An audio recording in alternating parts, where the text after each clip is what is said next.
Our guests are John and Donald of the Mills Brothers, Mr. Sax Boots Randolph, and the talented Kay Starr. And now, live from the Gaslight Theater in Opryland, USA, welcome the host of Nashville Now, Ralph Emory. Well, Gary, thank you. Hi, everybody. Welcome to the old Gaslight Studio. We're raring and ranting to go here with a show that is especially, what should I say, Boots? It's going to bring back a lot of fond memories, a lot of great music tonight. The performers on this show collectively probably have sold more than 50 million records. Maybe that's a low figure.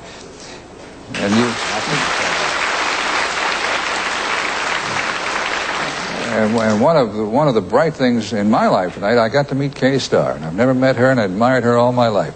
Okay, let's get going. Here to open tonight's show is Mr. Sax Boots Randolph.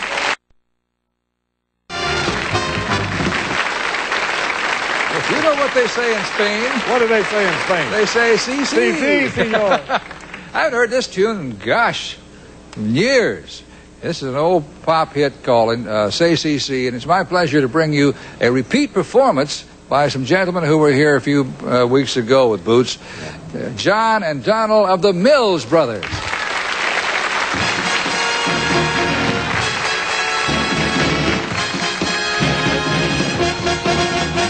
In Spain, they say CC. In France, you'll hear oui, oui. Every little Dutch girl says, ja, ja. Every little Danish doll says, da. But sweetheart, tell me why. No matter how I try, you will listen to my plea. Won't say yes in any language to me. When will you say, si, si? There's little knowledge, quite good. It would help you, but it should. You can't go places unless you learn how not to say yes. That educational, inspirational, motivational, yes.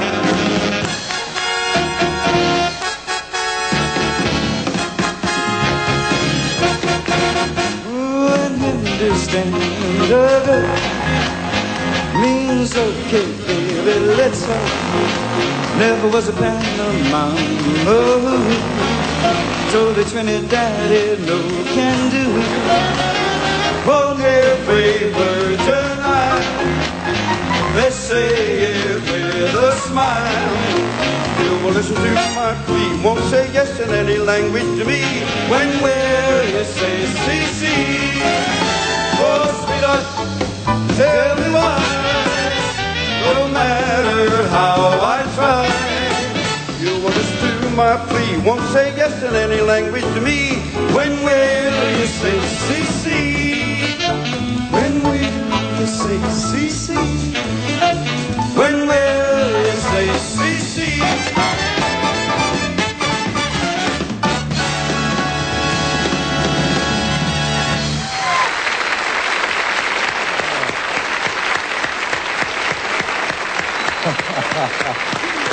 Hello, Donald. Welcome back. Don, welcome back. I love that. I'm delighted to see you again. Thank you, You know what amazes me? How the two of you can sound like four. Well, thank you very much. It really, it's the sound I remember hearing on the records. Thank you. Well, thank you very much, Ralph. Do you do all the tunes? Oh, yes. All 2,000. Huh? No. I wondered if in arranging your music for the two of you, and you're trying to capture the sound of four Mills Brothers, right? Right. If you could do Cab Driver, Glowworm, all those tunes. Yes, we do them all. Sure, we still use the same charts. So. Same charts? Same charts, yes. You enjoyed working with the Boots? Oh, yes, definitely. What a band, huh? What a great... I'll tell you a secret. This is a true story. We don't play that chart because too many bands can't do it. So, you mean you don't normally sing that song? Yes, Say, exactly. Very rare. And it's out of respect to these guys that we know they can blow it. And it's a pleasure. What a nice thing. It's a good players. Yeah.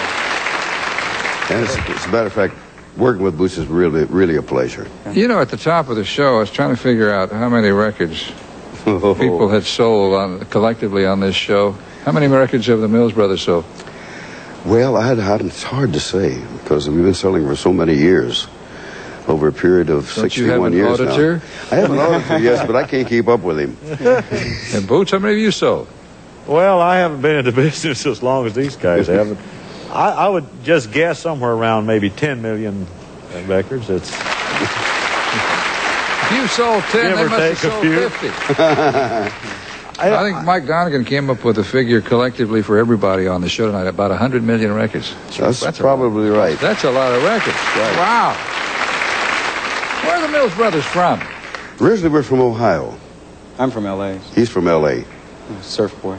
You came along a lot later, No. didn't you? Quite a few years Ah. later, yes.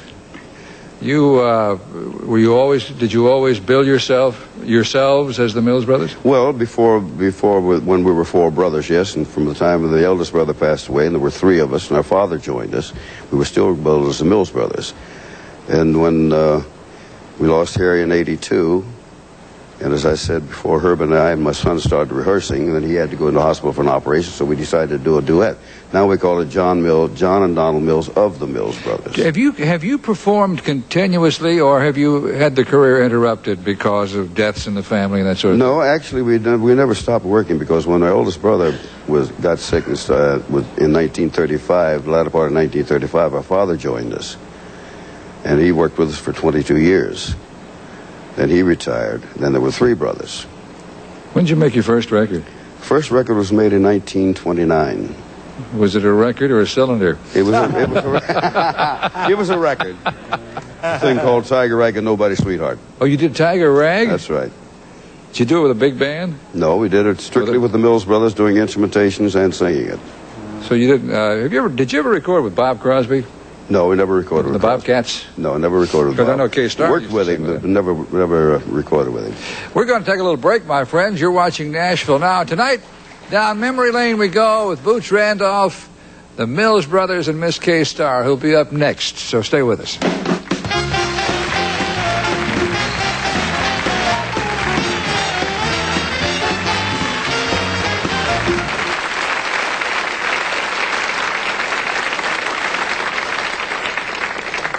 We're going to take you back now for a very nice memory.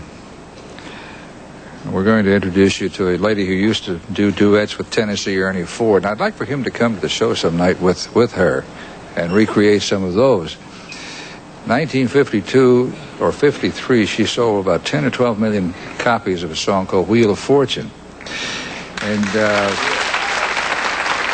what she will sing later. She's going to start with Pee Wee King's old tune, Pee Wee and Red's old tune, Bonaparte's Retreat. Would you welcome Miss Kay Starr?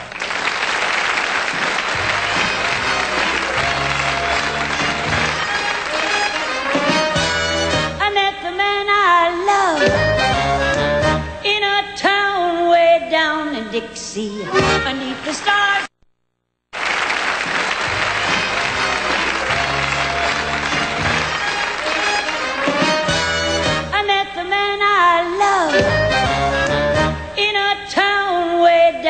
Dixie, beneath the stars above. He was the sweetest man you ever did see. When he held me in his arms and told me of my many charms, he kissed me while the fiddles played the Bonaparte's Retreat. All the world was bright when he held me on that night.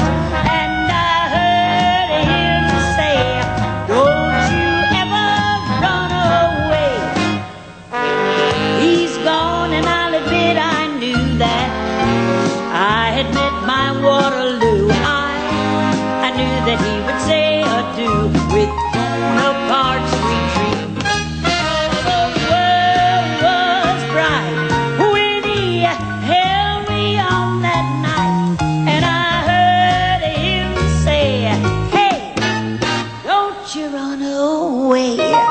He's gone, and I'll admit I knew that I had met my Waterloo. I knew that he would say adieu with Bonaparte's retreat. A goodbye, little boy.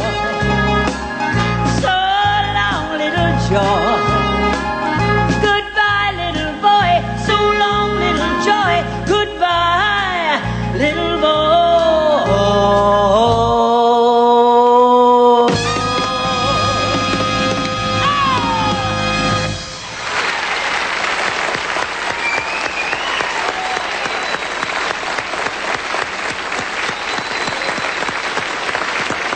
Jay, it's my pleasure to welcome you to Nashville Now. Hey, yay! They tell you how to put that little thing on? Yes, we Okay. practiced a little bit. Okay. I understand that Minnie Pearl is one of your running buddies. She's one of my funnin' buddies. Did she come by here earlier Yeah, tonight? she came by earlier. Where did you know Cousin Minnie? I don't remember when I didn't know Minnie. Have you ever?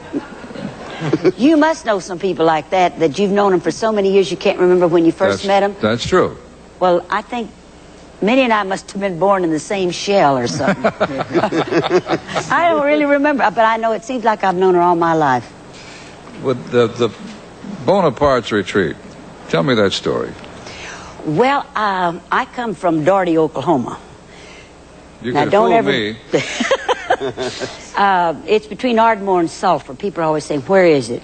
And I tell them, and they don't know a bit more than when they ask the question to begin with. But Oklahoma was dry for a long time, you know. And we had 3-2 beer. Now, you can't get drunk on it, but you can float out of the city limits on it. And so I was visiting my mother down there during the summertime. It was just after I had started to record seriously for Capitol Records, because Capitol had every big girl singer there was. They did not need another girl singer. Margaret Whiting? Peggy Lee, Joe Stafford, Ella Mae Morse. I think the only big girl singer they didn't have was Dinah Shore. Right. They didn't have very many men singers, but they had all women singers. And they didn't need me, but what they finally needed was a what I call a utility singer. Somebody that felt that they could try to sing everything. And that's when I did the thing with Ernie Ford. But the thing that has to do with Bonaparte's retreat, I was visiting with my mother, and we went, my cousin Cooter Elkins took me to this little honky-tonk. Cooter, huh? Cooter Elkins. And he took me to this little honky-tonk, and we were sitting there drinking that 3-2 beer, and I heard this song, and it was a fiddle song. Didn't have any words to it at all. And I waited till the whole night was over and had the man take it off the machine. And I had to find out who wrote it, who published it, because nobody wants to get in trouble, you know. So I was going to take it back, and I found out that it was published by the Roy Acuff people. So I got on the phone and called him, and I didn't think I'd get him. I thought maybe I'd get one of his secretaries or somebody. And sure enough, don't you know, he got on the phone, he calls everybody, no matter what size you are, a little lady. And he says, little lady, what can I do for you? And I said, I love the song, I want to record it, but I need me some words. And he says, well, I don't know. Well, you want to hang on a minute? And I said, sure.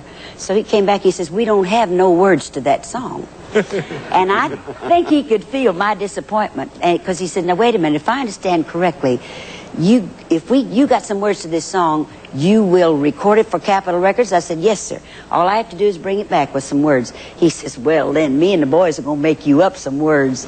And they did. Did you notice in the middle of it, it's got the fiddles play, da-da-da-da. That's because it was a fiddle song.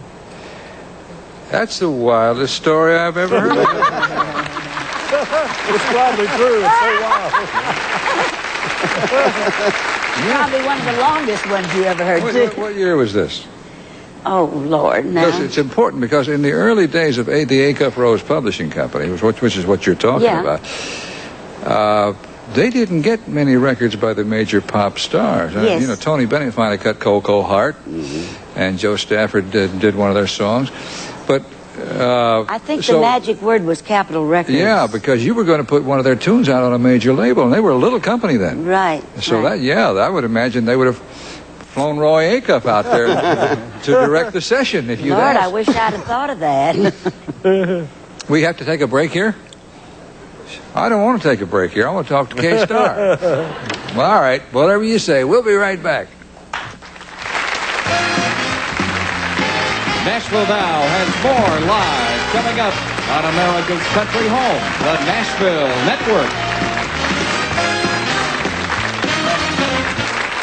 You know, I'm sitting here with about 100 pounds of pop music history.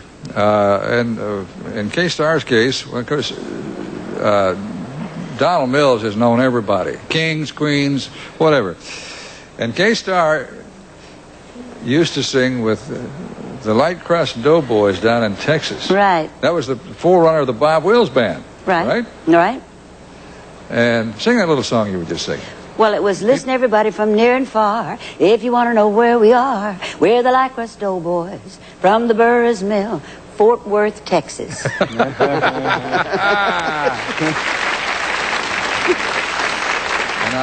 I don't think I have ever met anybody that worked for Glenn Miller, but you worked for him, didn't you? Well, I didn't work for him long, and I was just But you like did work for it. Yes, I was a replacement for Marion Hutton for 2 weeks. And, you know, when you're young, you don't... Youth is really wasted on the very young. Yes. You don't remember half of what happened to you till you get older and you read about it.